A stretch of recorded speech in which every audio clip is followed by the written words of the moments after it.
Be grateful for triggers, for they show you where you are not free. Welcome back to another episode of Thriving Thoughts. I'm your host, Dr. Sherri, and if you find yourself wondering how you can stop being triggered, this is the episode for you.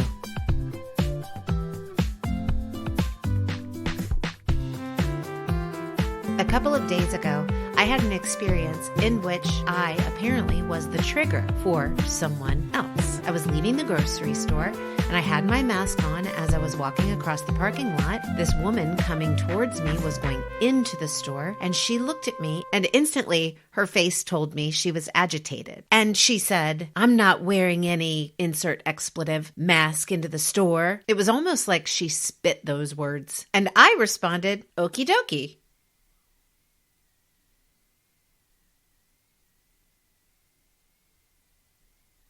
I think this is a great topic for right now because lots of people are really triggered by this mask issue. People are triggered if you're wearing a mask and they don't think you should be, and people are triggered if you're not wearing a mask and they think you should be. But that's not the only thing that triggers us. What triggers your frustration, anxiety, anger, sadness? What triggers affect you emotionally? What are the things that happen in your life that are like small paper cuts, but they trigger you? That's a pop psychology phrase that has been used quite a bit lately. I'm triggered.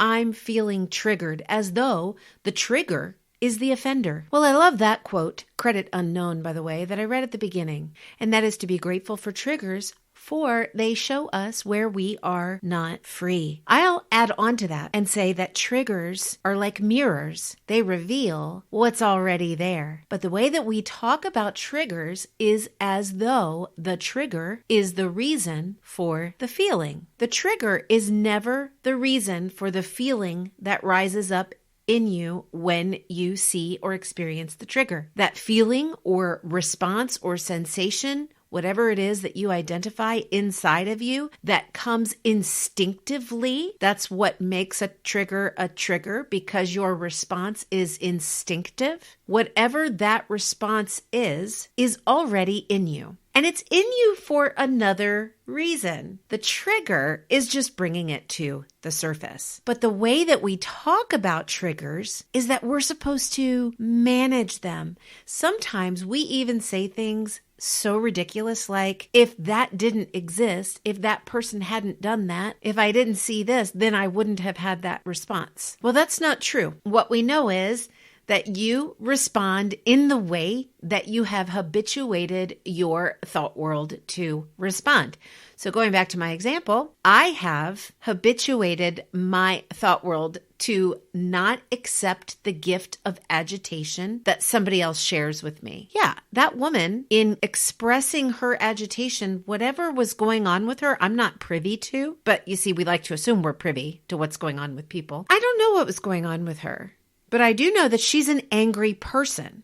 It's not just the mask issue that makes her angry. It's the fact that she responds in anger. That's her default response. I don't know what she's really angry about. I don't know the types of scenarios and experiences in her life that have reinforced her desire to respond with anger. But I know it's not a thriving thought world to have that instinctive response. For me, my instinctual response was, okie dokie. In other words, you can keep that stuff over there, lady. I don't want anything to do with that.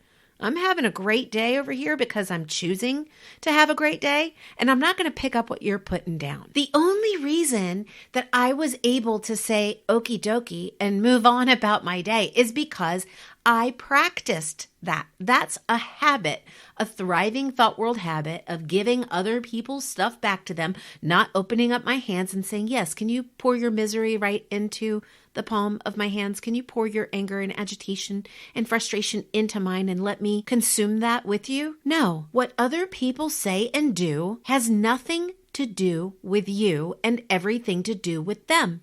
So to say that that thing triggers you, you are making it about you. That tells me that when we make it about us and we take on those feelings and we allow a trigger to evoke an emotional reaction or response that is not beneficial to us or to those around us, it tells me that you're practicing living in a striving thought world, one in which you're not honest with yourself, one in which you actually believe the thing to be managed is the trigger or other people, as opposed to the thing to be managed is you. In fact, I did a cursory Google search on triggers, and some of the pop culture articles alluded to this lie, how to manage your triggers. No, friends, there is no managing triggers. You see, triggers are outside of your control. They're things that are going to happen all throughout your life. I don't believe it's important for you to identify your triggers. What's most important is to identify what your response to your triggers is. Is your default anger? Is your default sadness? Is your default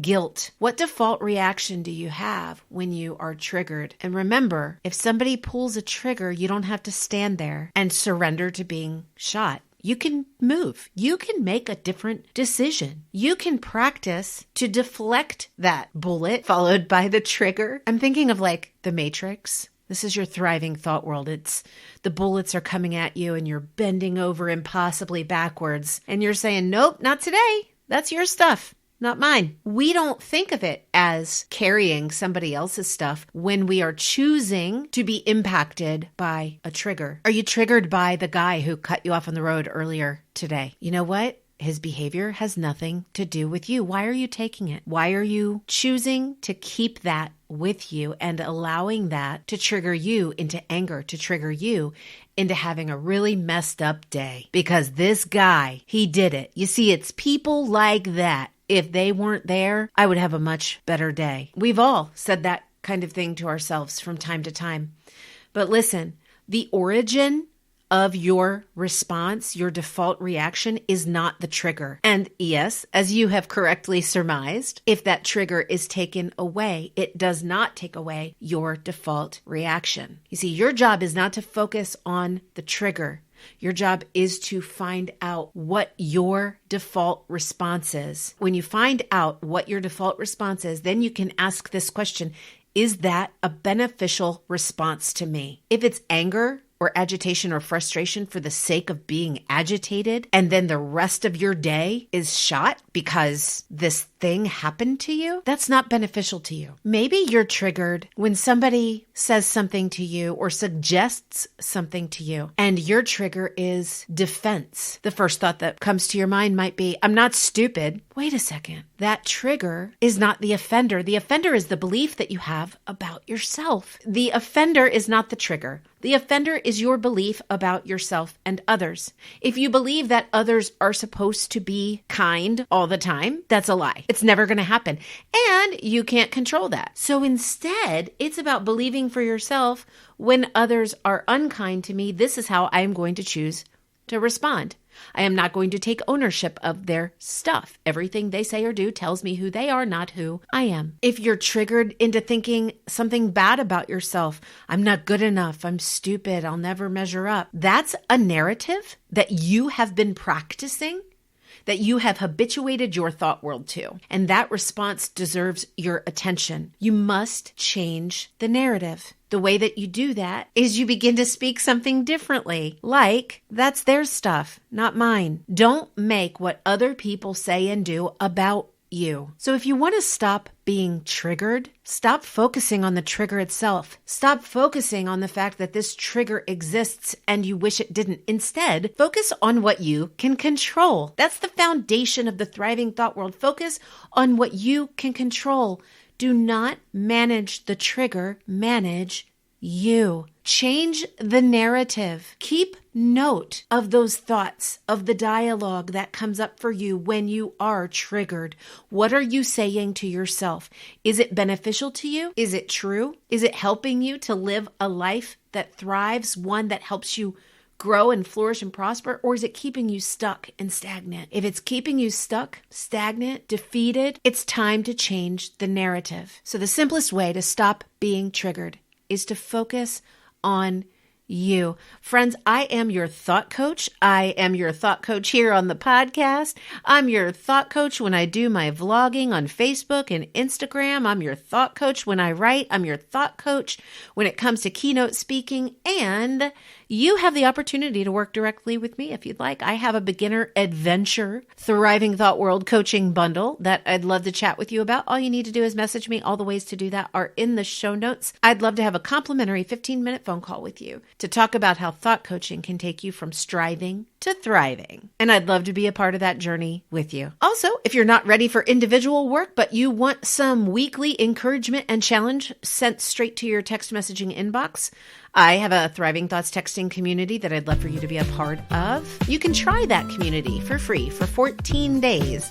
All you need to do is text the word THRIVE, THRIVE, to 540-369-2139. After 14 days, it's just $9.99 a month or $99 for an entire year. I send you 3 thriving thoughts and challenges every week to keep you focused on the truth that if you speak truth over lies, you will thrive in any and every circumstance.